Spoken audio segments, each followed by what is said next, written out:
Hey guys, and welcome to another HellfireComms Patreon Quick Look. Today we're going to be taking a look at Fire Emblem, the Sacred Stones for the Game Boy Advance. Thank you, Inigo Nova. You are Lord for today, but you're not going to see what Lord, because we've got a quick look to record. I've got my bro Tanner with me for this one, because I know fuck all about Fire Emblem. I almost said Lord of the Rings there. That should show you how much of a casual I am. Yeah, well, Fire Emblem, I feel like most people know it mostly from Smash Bros.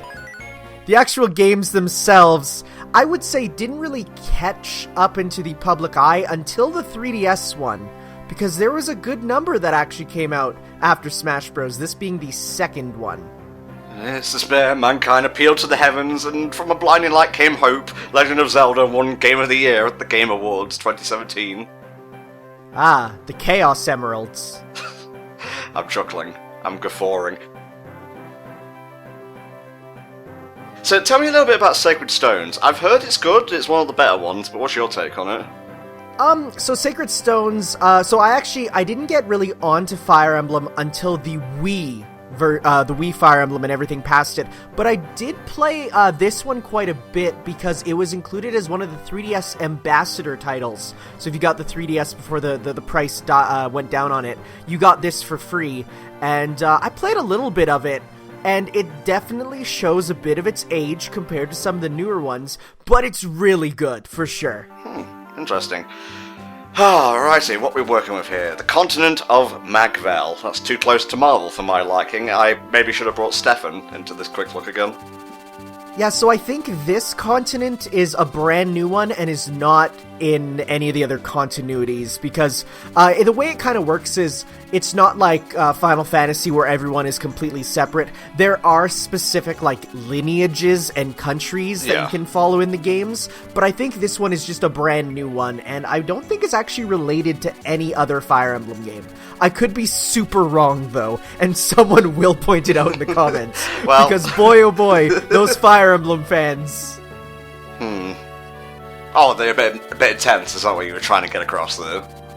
A little bit, yeah. And it's only kind of got worse with time as Fire Emblem has become casualized in the eyes of many people. Yeah, there's a very clear point where you can mark a change in Fire Emblem's direction, I think, and we'll refer to this as pre-awakening and post-awakening.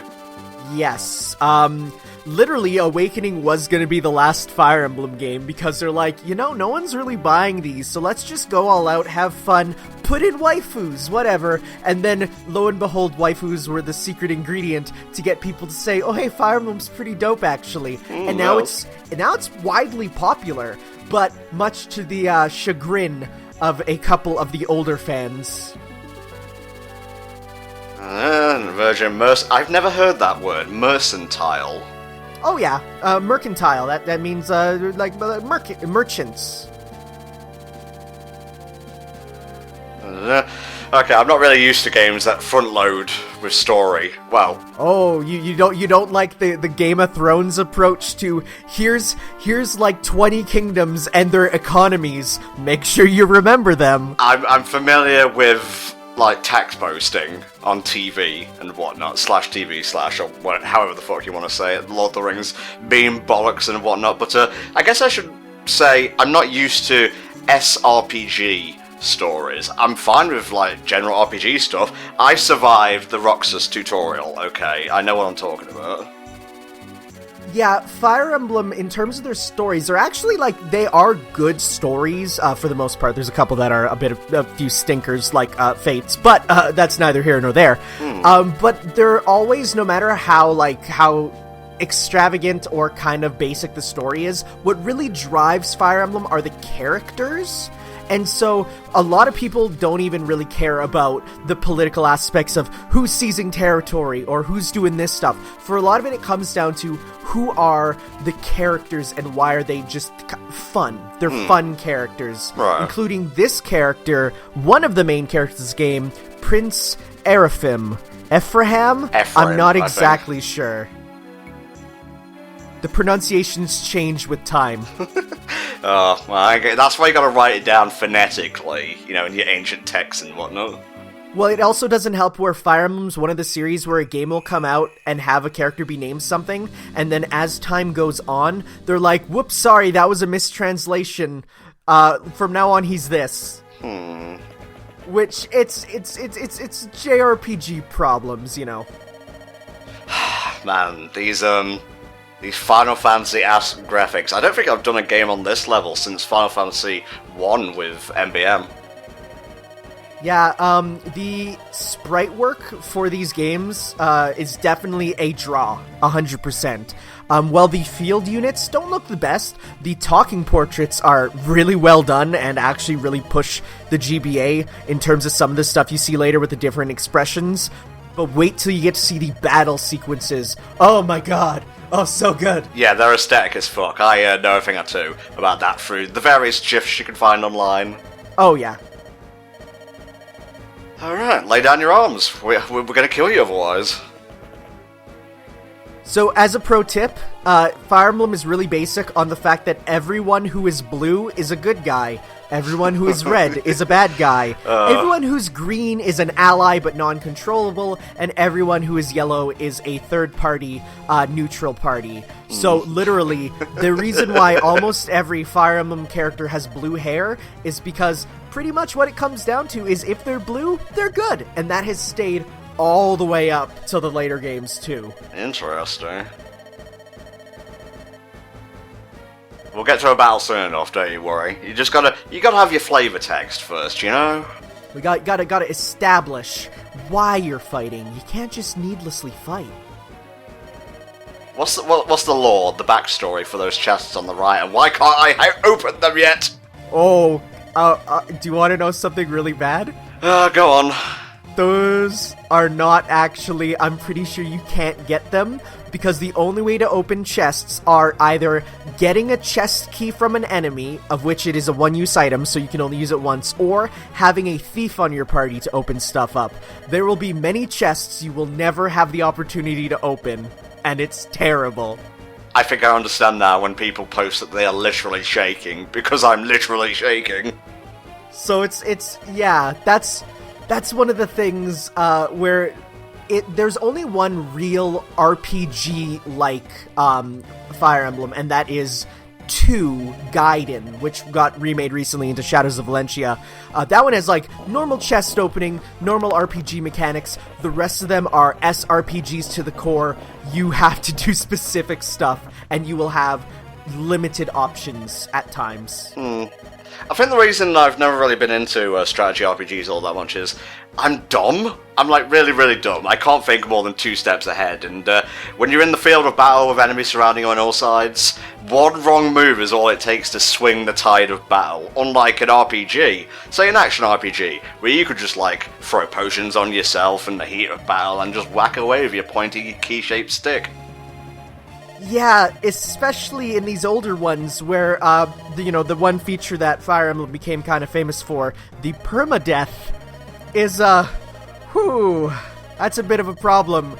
And it's actually not too bad in this one because the chapters are pretty short, but especially in, like, the GameCube and Wii titles, because the chapters are long, you might have to reset and do, like, 2 hours of a map again. Christ. And it's like, oh, just because one person died. I'm just gonna take a wild stab in the dark. This guy's evil. Is it the bags under the eyes or the evil dragons on his shoulders? I thought those were just bloodstains.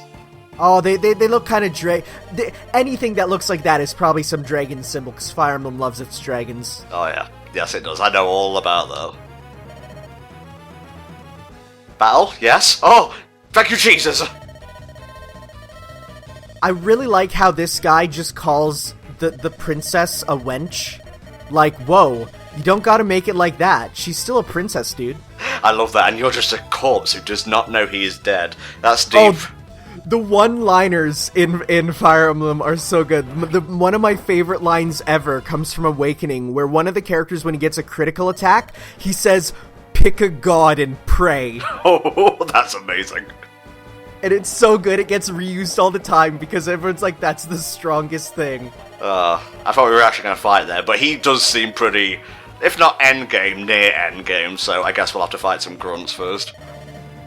Yeah, there's a lot of quirky mini-boss squad type characters where, you'll go to a map and he'll be like, I'm this guy, this is all my personality, and then you kill him and he's done. Yeah. I think he's one of the higher-up mini-boss dudes. I'm amazed we haven't run into several thousand random encounters at this point, but, different genre, different rules. Oh, yeah, no random... Well... Actually, I think this one has the map, so there might be random encounters, but then the random encounters then go to the top-down strategy style. So it's a little interesting, but they're usually really, short, 5-minute encounters. Oh, Princess, forgive me for manhandling you earlier, but, I have to listen to my king. Erica's pretty good about that, though. She's not a real princessy type. I mean, she is a warrior, after all. What's funny is I first read her name as Etika, and I thought we were going to get hype all of a sudden. You know what? That'd be pretty dope, actually. Just to have Etika in one. Well, actually, I think there's I mean, it's going to totally date the video, but we were just talking in our Discord recently that the next Fire Emblem is hinted to be a Victorian vampire-style one. Ooh. And I'm like, there's so much cool stuff you could do with that. Bloodborne emblem, let's go. Yeah, fuck it. Do it like Assassin's Creed. Have ancient Egyptian, like Fire Emblem. Have, I don't know, Eastern... Wait, no. Actually, is Fire Emblem, it's Eastern made, obviously, but it seems to be, more European-style medieval stuff. It is 99% European. The only exceptions are in the ones with Ike. There, whenever you go to the Beast People tribe, it gets very Native American.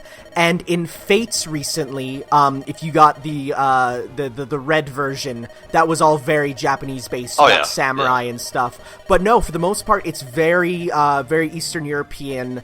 But there's so much they can do. There's so much open for them to do with just taking Fire Emblem and putting it into different places. We're gonna get to a battle eventually, I promise. Oh, we will.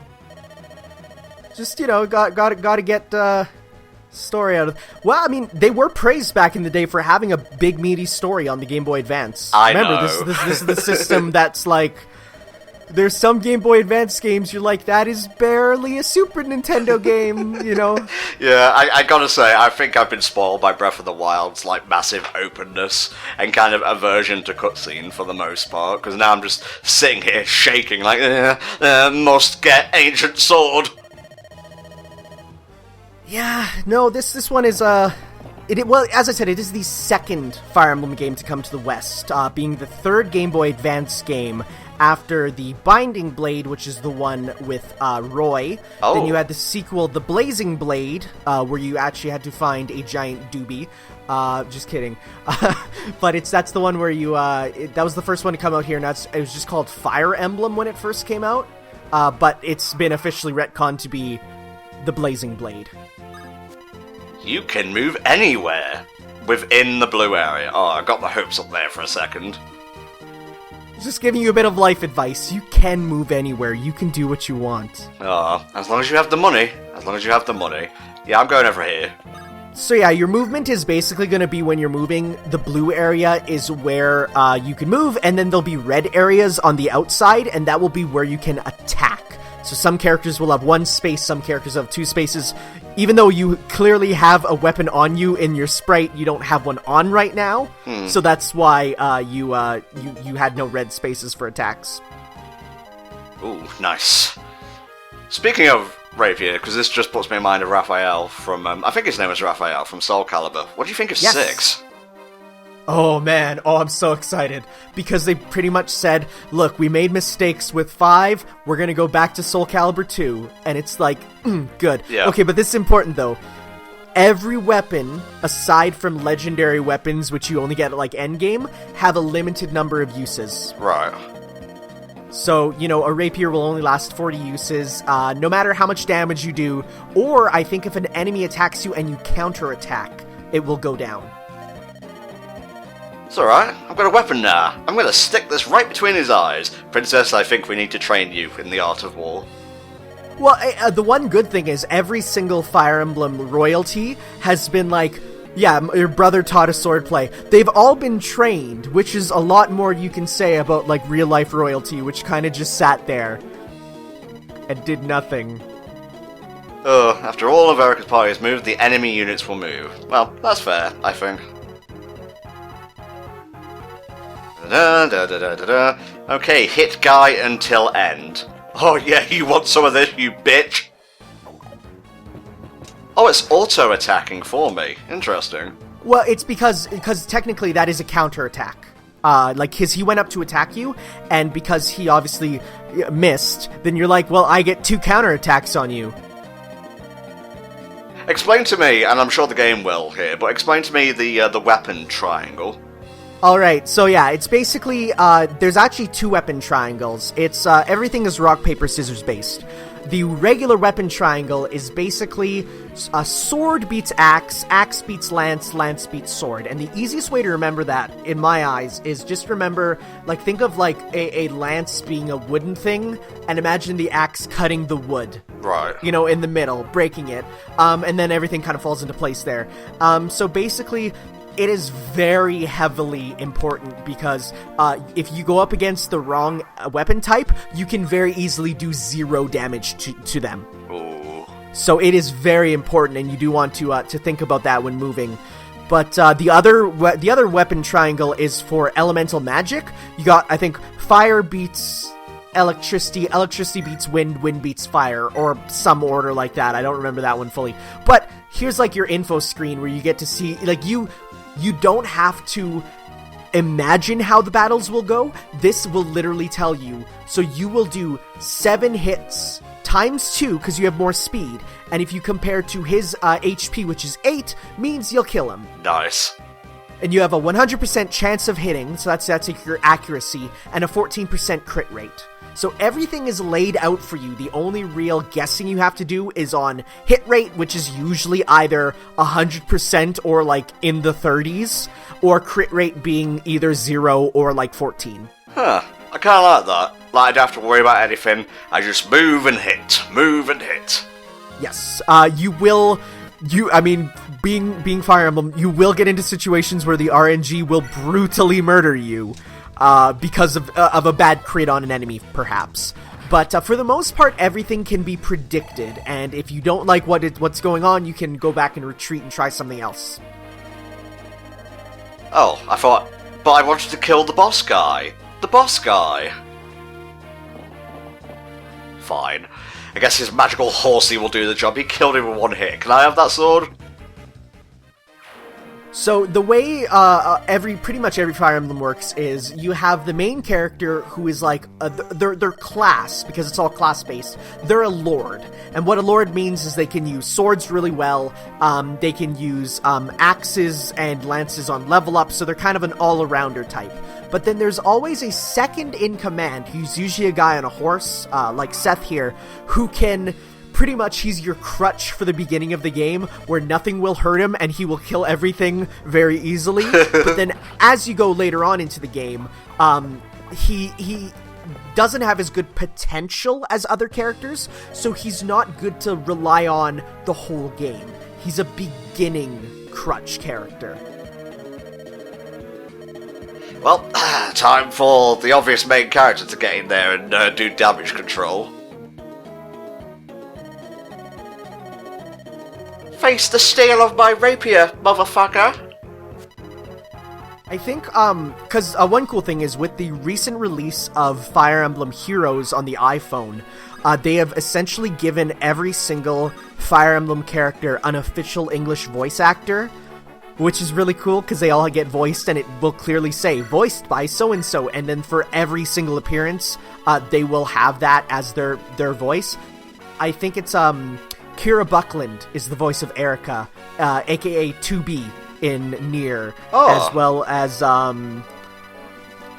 bunch of characters. But she was like an old Newgrounds voice actress. Yeah, she's done really well for herself. She's an official anime and game voice actress now, and it's super cool. And it's weird watching like Nintendo, which was like back in the day, and watching that. And then seeing her now be the official voice of Erica. Like, it is times have changed. They have indeed. Alright, let's get down to business. Eat shit. Nice. So you saw that little flashing emblem on O'Neill there. That means he is the boss. And usually missions fall under one of a couple categories, which will be either defeat the boss, defeat every enemy, defend this area, or get to this area. Those are pretty much the map goals for everything. Alright. And you leveled up. That's the riffraff taken care of. Lovely jubbly. So it's always 100 experience points to level up. For no matter the level, it is always 100. But here's the thing. The level cap in this game is 20. Huh. The reason why is because unlike a lot of games, your level does not matter as much as your stats. So for instance, you hit level 20, you stop gaining stats. So as such, you take that character and reset them back to level 1. But they get to keep the stats. Ah, okay. So And it rolls over. It rolls over.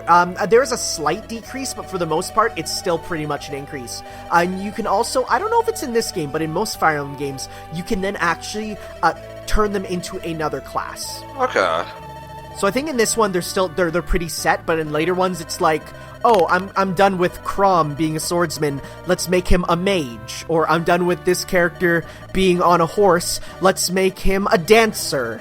So you get a lot of creativity with it. But I think that might be later on. I think in this one it's pretty much set. Aside from, I think you can because being a unit-based game, they can evolve as units into another class. I think there's split paths, and you can choose a different split path there. Right.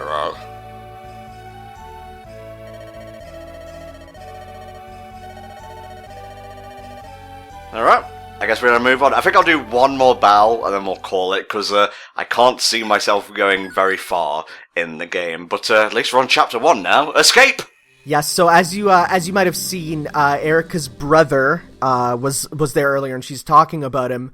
Fire Emblem is known for having a very accurate depiction of royalty, in which brothers and cousins and stuff are kind of fair game, if you catch my drift. I get what you're saying. And there is some very uncomfortable scenes in this game featuring her brother. Alright, yeah. And that extends into, like, pretty much every Fire Emblem game. And I mean, you can't knock them for accuracy. That's kind of how royalty is, but oof. Yeah, why didn't I end the quick look a few minutes ago? Oh, I know, because it's 20 minutes minimum. Fuck me. Them's the breaks, I guess. So you got all sorts of classes, as we have a lord and a knight, but then there's other stuff like, people using lances, people using axes. You got, if you saw the big knight there, he's a heavy knight, and so they have very high defense, but a very low magic defense, so you want to use magic on them, which leads into the spellcasters, and you got archers and healers, and then there's some unique ones a lot later on, you're not going to get to them, but there's like dancers, and what a dancer does is, you might say, dancing on the battlefield, that seems useless. Oh no. What a dancer does is it reinvigorates the morale of a character, so they can use another turn. So you can normally only move each character once and do one attack with each of them, but if a dancer dances for them, they will have another turn without having to actually use a turn. And it's really good. Yeah, he pretty much one-shotted that lad. Yep. Yeah, and here it's talking about the weapon triangle. Oh, it actually is called the weapon triangle. Interesting. Yes, oh yeah, no, that's the official name, because it's the best way to describe it.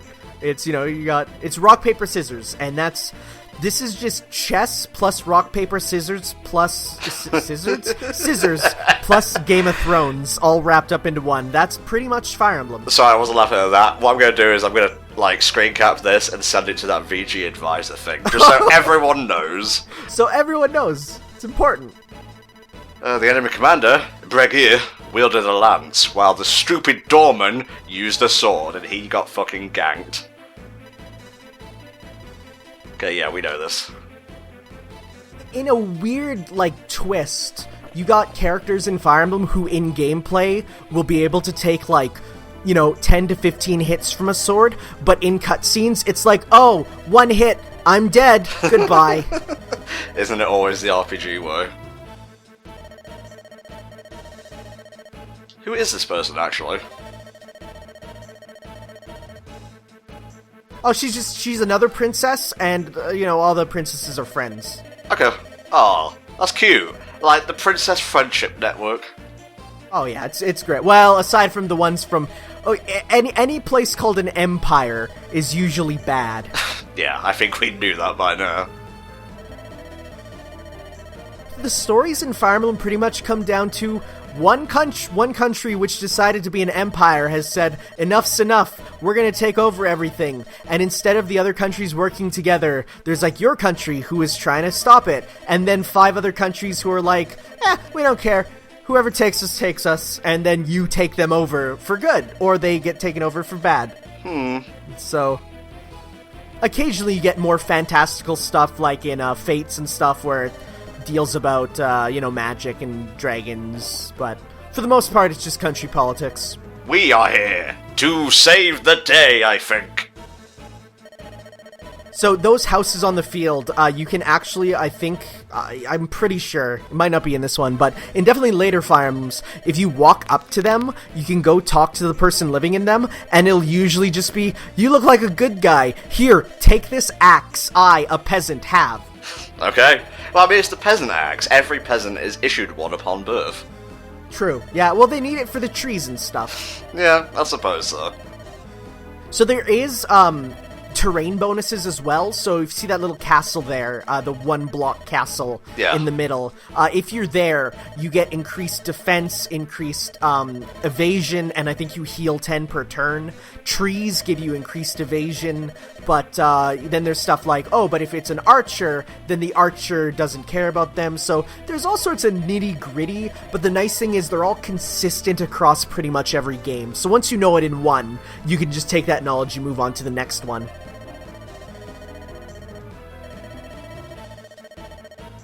Right, let's see if we can free the princess before this quick look ends. Sorry, am I reading that right? Does that say Mulan? Yes. Okay. So you see, Seth is just a really big Rick and Morty fan, and he wants that Szechuan sauce. Oh my god, that shows the difference in sense of comedy, I think. I was just thinking Disney. I mean, you were sort of thinking of Disney by proxy, but you went to the meme cartoon first. Starting with this chapter, but you get Seth as well. Nice. Okay, nice. Oh, okay, if she falls, it's over. Yeah, so it'll usually be any plot important characters. If they die, it's over. Any non-plot important characters, or characters who, can easily be replaced by another character in a cutscene, they'll be done and gone. There is sometimes occasions where, for instance, if it is a plot important character, they can die and be permanently out, but it'll just be said that their injuries are too tough for them to fight again, and they'll be in cutscenes, but not in gameplay. Right. So remind me, what does the axe do to the lance? Lance, the axe breaks the lance, so you do not want to fight a axe user with a lance. Okay, I'm just gonna... I don't want to move near the foe. Oh, fine. But Seth has a sword. Oh, okay. Okay, I'm just looking at the sprite. That's what threw me off. Yeah, so, one problem with, the old Fire Emblems is that, the sprites are pretty general, and so, yeah, all the knights, no matter if they use a sword, a lance, or even an axe, I think have the exact same overworld model, but, he can use both, that's why. Okay. That's part of his class. Nice. We know. So you want to do, just quick math on, okay, so he has 21 HP, I can do 21 hits times twice. Yep, that's good. I mean, this is the tutorial, but it basically comes down to a math and probability, school exercise later times. I got you. What's really cool is we're recording this over Skype, and Skype has, screen share with sound now. Yeah, I get to hear the music, because it is really good music. Before, during marathons and such, Mumph had this, he's the leader of HBOR, who usually joins us at charity marathons, and Tanner does as well nowadays. He would have to have some complicated, mixer set up to let that happen. Now Skype just does it whatever. Yeah, I don't even think Discord has that, which I cannot believe Discord has something not over Skype. Alright, I'm gonna go to the home. Oh, in this one you go onto the home, in other ones you go in front of the house and click on it. You can get battle hints and other useful information by talking to people in homes. That's another one for VG Advisor. Oh yeah, that's true. I think something that's actually kind of terrifying, though, is I think the enemies can go into the homes and kill the people in them. Oh and my then God. You don't get the stuff, and it's... Yeah! The rumors are true. It's an RPG. Every rumor is always true. Yeah. I mean, they wouldn't take the time to write it if it wasn't. Although, I suppose the one exception to that is Castlevania 2? Because there are some, like, fake hints in there. Oh, really? How surprisingly progressive for a game that is not in areas. I think it might just be, it might be a translation error. I'm not sure. Oh, yeah, right. Just like how in Zelda 1, there's just straight up lies at times. Yeah. Currently, the enemy commander, Brigir, is standing on a gate. Even if he takes damage, he'll soon recover some of the HP he lost. Interesting. So one really important thing about Fire Emblem that really changed... I used to suck at it until I learned one small strategy, which totally changed everything. Don't go towards the enemies. Have the enemies come towards you. Because then by doing so, they waste their turn, and then you go up and attack them. So see, he stopped there. If you went up to him, he'd be able to attack. But by him coming to you, you get free hits on him and you don't lose HP. Nice. So you actually, a big aspect of it is like kiting the enemies and bringing them over. Like have a scout go out, start drawing all the characters over, all the enemies, and then bring them to your base where they're all gonna get destroyed by your 7 people. Nice bit of reinforcements have arrived music playing right now. Yes, and because they are blue, you know that they are instantly playable. If they were green, you'd probably have to go up and talk to them and say, hey, join our cause, and then they turn blue. But because they came in and are already blue, they're playable. Oh, this is so heroic. I love it, actually. Oh, yeah, no, the music in Fire Emblem, of course... For a pretty small franchise, it's represented a lot in Smash Bros. Because there is moments of super huge hype in the music and the characters, and it's represented really well in crossover games. I think my favorite is Together We Ride, just from Smash Bros. If we're talking remixes. And you want to know the funniest part about Together We Ride? Uh-huh. Do you know the context of where that song plays in Fire Emblem games? Obviously not, mate. It's a menu theme. Ah.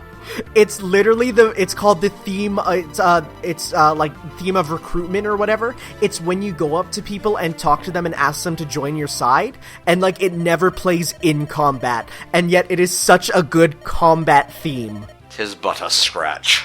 Oh, I love Monty Python. So yeah, it's not potions, they use vulneries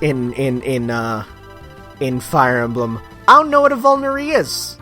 But it's got V at the beginning. It just reminds me of Vittles, really.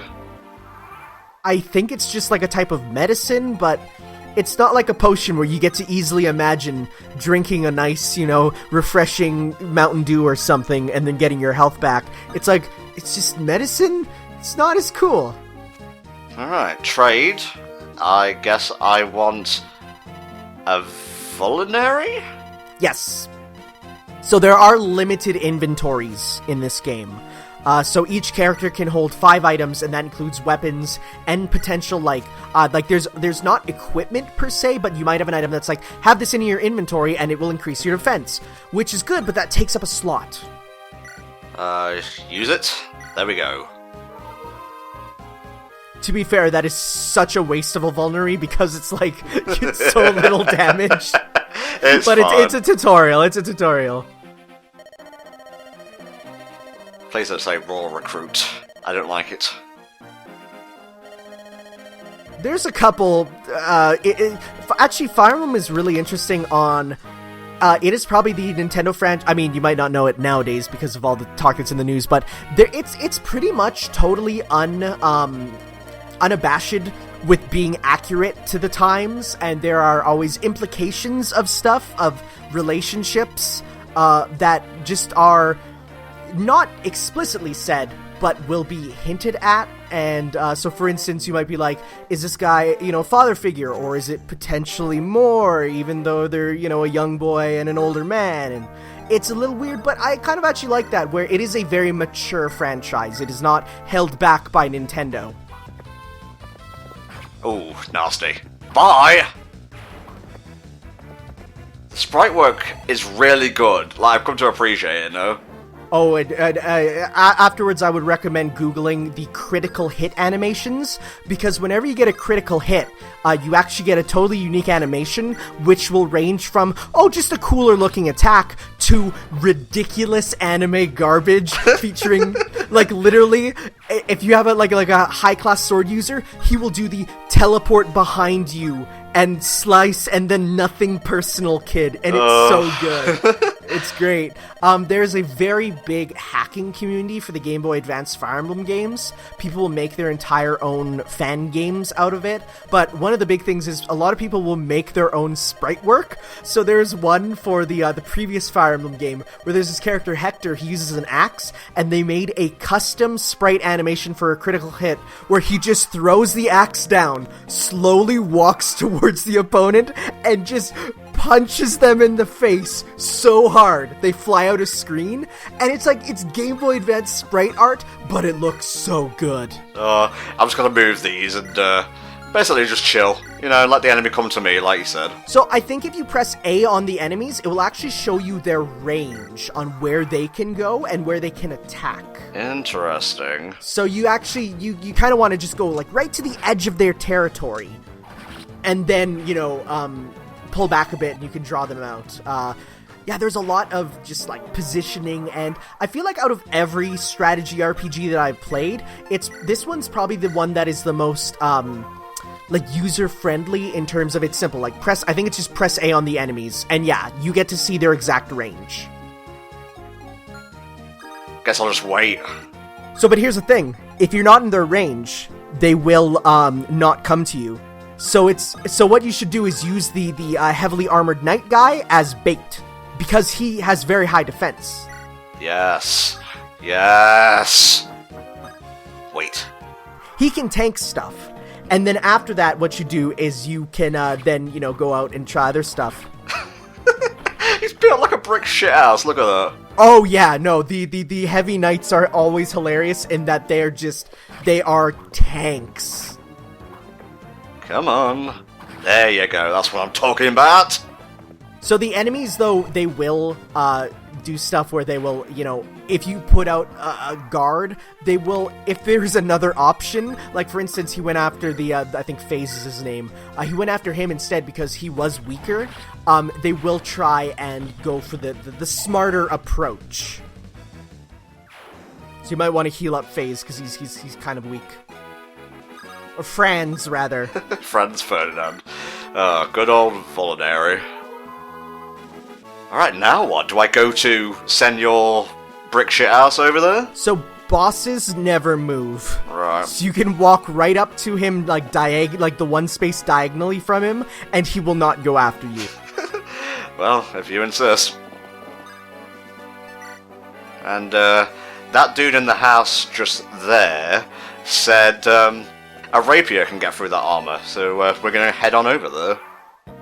Yeah, rapiers are usually good for breaking defense, as well as, for some reason, they deal extra damage to dragons, and I think it's because it's meant to be it's thin enough that it gets through the scales.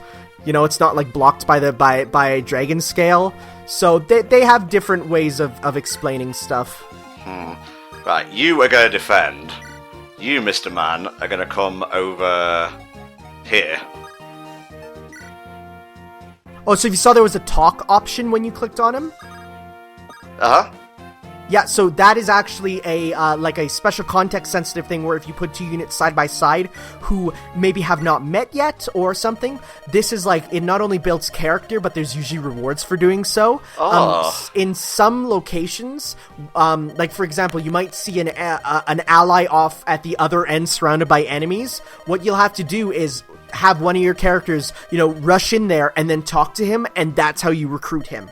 Talking is your number one sort of way to recruit characters, because for the most part, this is like a chapter by chapter game, and there's no like if you miss a character, they're missed. You can't get them back. But the way it works is all you have to do is go up and talk to them with the right character, and then you recruit them.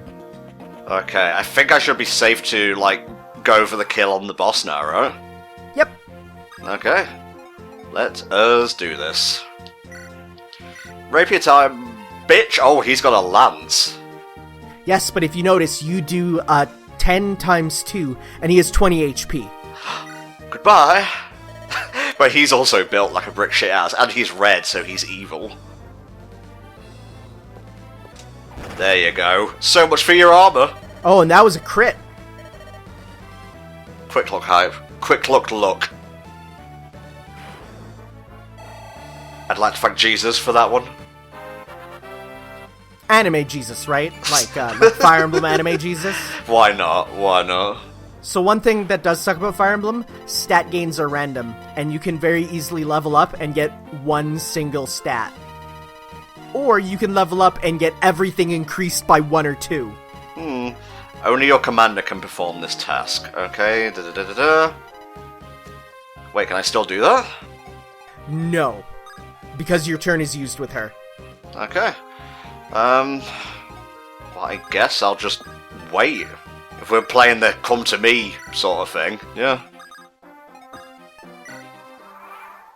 Come on then, you pussies, let's go. Nah, I'm good. He's so fucking strong, I can't stand it. And this is the base form of him. There are later forms for knights like him, which are bulkier and more tank-like. Oh my god. Alright, Erica. Let's do this. Seize. That's me, Princess Tana. Yep. That's me. The famous Princess Tana from Fire Emblem, the Sacred Stones for the Game Boy Advance.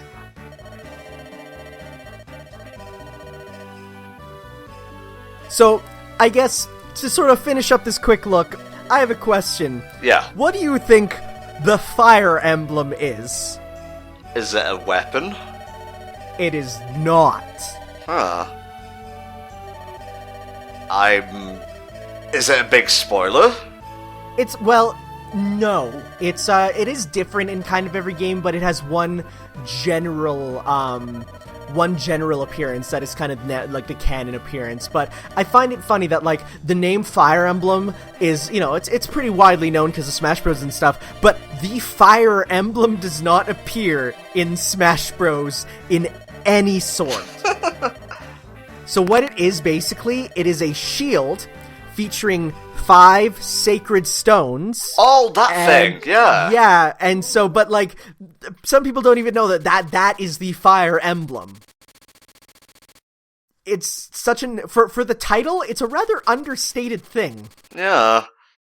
I remember it from the trailer. I think the announcement trailer, actually, for Fire Emblem Warriors. Yes, yeah, because that directly deals with, you have to get the Fire Emblem to save the world. It's just a magic shield with Chaos Emeralds in it, pretty much. I worried so much, but I didn't really send out any extra troops or anything. It's, she was just a prisoner of war. It's not like they would do anything to her. Oh, wait, what? They're killing the prisoners? Oh. Yeah. Oh. Probably shouldn't call their bluff on that one. Right, we'll see out this cutscene, and that'll do it. Any closing thoughts on Fire Emblem the Sacred Stones, mate? Like, Fire Emblem, the Sacred Stones is the last Game Boy Advance Fire Emblem game, and as such, it's kind of the culmination of an era, and it is the best one. And it's like, I feel like if you wanted to get started with a Fire Emblem, I think the Sacred Stones is a really good one. It introduces things in a nice, easy fashion. It's not tied to another game in any way. Like, for instance, the previous one, which is the Binding, or the Blazing Blade, is actually a sequel to a Japanese-only one, so it's like you're missing half the story, because the first one never came out in English. So I think if you want to get started with Fire Emblem and you don't really want the waifu stuff, this is the one to go for.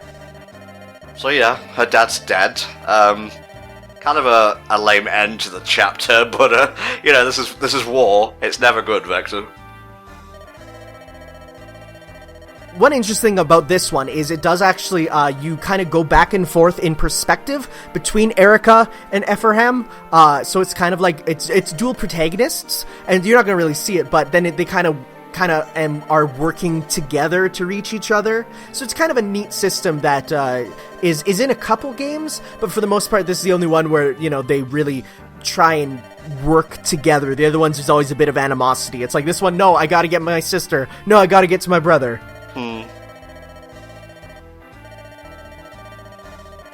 Okay, so Ephraim's in Renville. God, this really is Lord of the Rings. Oh, it is. Yeah, 100%. I'm actually a little sad we didn't get to see Anna, though, in this. Anna being the tutorial lady who appears in every single Fire Emblem game, and apparently is one in a series of a multiverse of Annas. Sure, why not?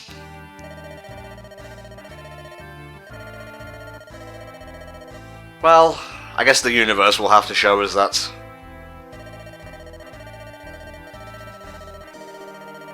I have to go home and bury my father. It is the way of our family. One weird thing is, for all the kings and princesses and stuff, no one ever wears a crown in Fire Emblem. Huh. Probably because it's smarter to wear a helmet, which they all kind of do. The name Fardo is really messing with me. Do you know why? Ocarina of Time? Yes, it is. Well, I mean, especially because it is from the same company. Intelligent Systems, as you may know by now, also develops the Paper Mario franchise.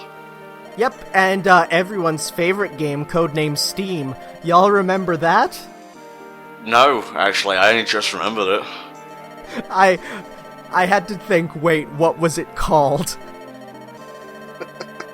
Remember that other one they revealed, like, I think last E3, which was like a sort of board game RPG puzzle thing? No, that one I don't. Exactly, yeah. They always throw out these niche games, which are fine. You know, not every game has to be for me, but I'd love to know, like, the sales for Codename Steam. Oh, it's bad. I don't know the numbers, but I know it's bad. You know what's not bad, though, is the Nintendo Switch has sold 10 million units in its first 9 months. Not its first year, first 9 months. Compare that to the Wii U, which in 5 years or so, barely even scratched 14 mil.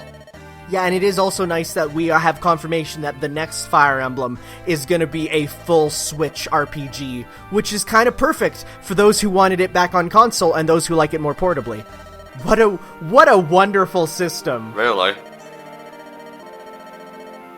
Someone watch this years later and, like, the end of the Switch is, like, some terrible, like end of the Wii style slow death, and someone just comments, "Oh no." Oh god, like the Calamity Reggie came out of nowhere and said all the wrong things.